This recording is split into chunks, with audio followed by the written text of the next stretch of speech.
السلام علیکم ورحمۃ اللہ تعالی وبرکاتہ۔ دیکھیے، یہ جو ہماری زبان ہے، ہم اسی زبان سے لوگوں کو اپنا بنا لیتے ہیں اور اسی زبان سے لوگوں کو پرایا بنا دیتے ہیں۔ دیکھیے، ایک لکڑہارا تھا، وہ روزانہ لکڑی بیننے کے لیے جنگل جایا کرتا تھا۔ ایک روز اس کی دوستی ایک شیر سے ہو گئی۔ اب شیر نے سارے جنگل میں اعلان کر دیا کہ فلاں بندہ میرا دوست ہے، تم اس کو نقصان نہ پہنچایا کرو بلکہ اس کی مدد کیا کرو۔ اب سبھی جانور روزانہ اس کی مدد کرتے، لکڑیاں بین کر اس کو دے دیا کرتے تھے۔ اس کے بعد وہ گٹھر باندھتا اور باندھنے کے بعد اپنے گھر آ جاتا۔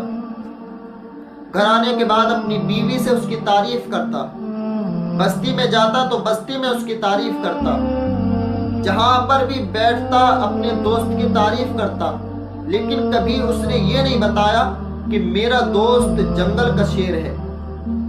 اس کی بیوی نے ایک دن کہا، اگر تمہارا دوست اتنا ہی اچھا ہے تو کیوں نہ تم اپنے دوست کو اپنے گھر پر بلاؤ، ان کی دعوت کرو، اپنے گھر پر بلاؤ، ہم بھی تو دیکھیں تمہارا دوست کیسا ہے۔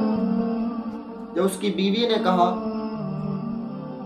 تو اس نے کہا، ایسا کرو کہ تم بکری کے 2-3 بچوں کو ذبح کرو، یعنی کہ ان کی قربانی کرو۔ اب جو ہے دونوں نے مل کر کے 2-3 بکری کے بچے ذبح کیے۔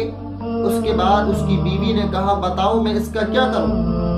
اس کے شوہر نے کہا، تم اس کو ایک کونے میں رکھ دو اور جب میں اپنے دوست کو بلا لاؤں گا پھر میں تمہیں بتاؤں گا کہ اس کا کیا کرنا ہے۔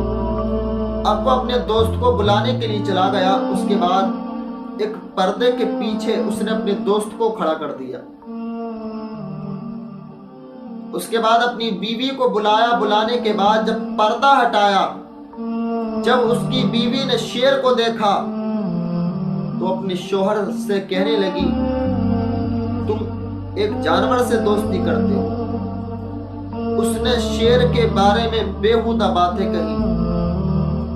شیر کے دل کو ٹھیس پہنچی۔ اس نے ایسی باتیں شیر سے کہی، شیر کے دل کو تکلیف پہنچی۔ شیر وہاں سے چلا گیا، نہ کچھ کھایا نہ کچھ پیا۔ اس کے گھر سے فوراً پلٹ آیا، جنگل میں چلا گیا۔ اس کے بعد 2-3 دن گزرے، جب وہی شخص جنگل میں گیا، جب شیر سے اس کی ملاقات ہوئی تو شیر نے کہا، جس کلہاڑی سے تو لکڑیاں کاٹتا ہے اسی کلہاڑی سے میرے پیٹھ پر وار کر، میری پیٹھ پر ایک زخم کر دے۔ اب وہ کہتا ہے، تم میرے دوست ہو، میں ایسا کیسے کر سکتا ہوں؟ شیر نے کہا، دیکھ میں شیر ہوں، میں تجھے کیسے نہ کیسے منوائی لوں گا، اس سے بہتر یہی ہے کہ تو خود میری پیٹھ پر وار کر دے۔ اب اس نے کلہاڑی کو اٹھایا، اس کی پیٹھ پر زخم بنا دیا، زخم کر دیا۔ اب شیر نے کہا، جاؤ تم جو ہے اپنی لکڑیاں بینو اور اپنے گھر چلے جاؤ۔ مسلسل وہ ہر روز لکڑیاں بیننے آتا اور چلا جاتا۔ جب تقریباً 6-7 مہینے گزرنے کے بعد جب دوبارہ شیر نے اس سے ملاقات کی، تو ملاقات کرنے کے بعد شیر نے کہا، جہاں پر تم نے زخم کیا تھا ذرا اس زخم کو دیکھو تو صحیح، وہ زخم کیسا ہے، اس زخم کا نشان کیسا ہے۔ تو اس نوجوان نے کئی جگہ سے شیر کے بالوں کو اٹھا کر دیکھا، لیکن وہ زخم کہیں پر بھی نظر نہیں آیا۔ دوسری جگہ سے اٹھایا، لیکن پھر بھی کہیں پر بھی زخم کا نشان اس کو نہیں ملا۔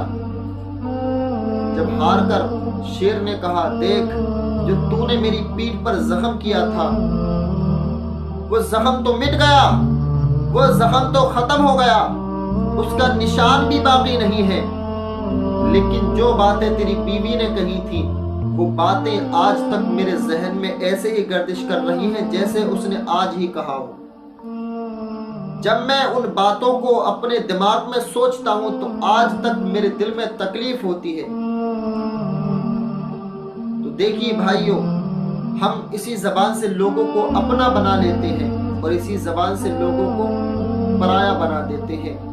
تو خدارا یہ زبان اللہ تعالیٰ نے ہمیں دی ہے، اس زبان کو صحیح استعمال کریں، جب ضرورت ہو تبھی اپنی زبان کو کھولیں۔ یہ زبان ایک ایسی چیز ہے، جب ہم صبح کو سو کر کے اٹھتے ہیں تو ہمارا بدن، ہمارا جسم اللہ تعالیٰ کی بارگاہ میں دعا کرتا ہے، پروردگار عالم اس زبان کو تو ہدایت عطا فرما۔ اگر یہ زبان سلامت رہے گی تو سارا جسم سلامت رہے گا، یعنی کہ ہم سلامت رہیں گے۔ تو دیکھیے، اپنی زبانوں کو کنٹرول میں رکھیں اور اللہ تعالیٰ کی حمد کریں۔ جس چیز کے لیے اللہ نے اس زبان کو بنایا، اسی چیز میں زیادہ سے زیادہ اپنی زبان کو استعمال کرو۔